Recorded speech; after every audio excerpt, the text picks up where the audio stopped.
Hello everyone, welcome back to our channel. In today's video, I'm going to show you how to create a Zoom meeting ID.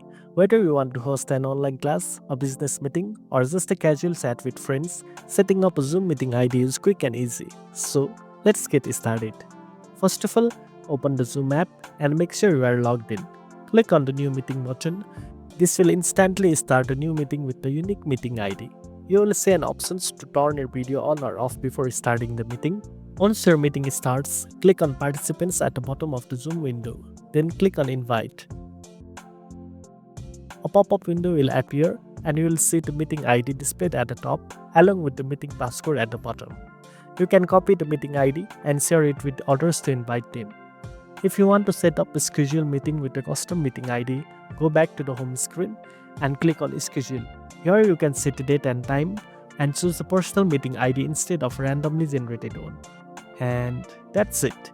Now you know how to create a Zoom meeting ID. If you found this video helpful, don't forget to like, share, and subscribe for more tech tips. Thanks for watching, and I'll see you in the next video.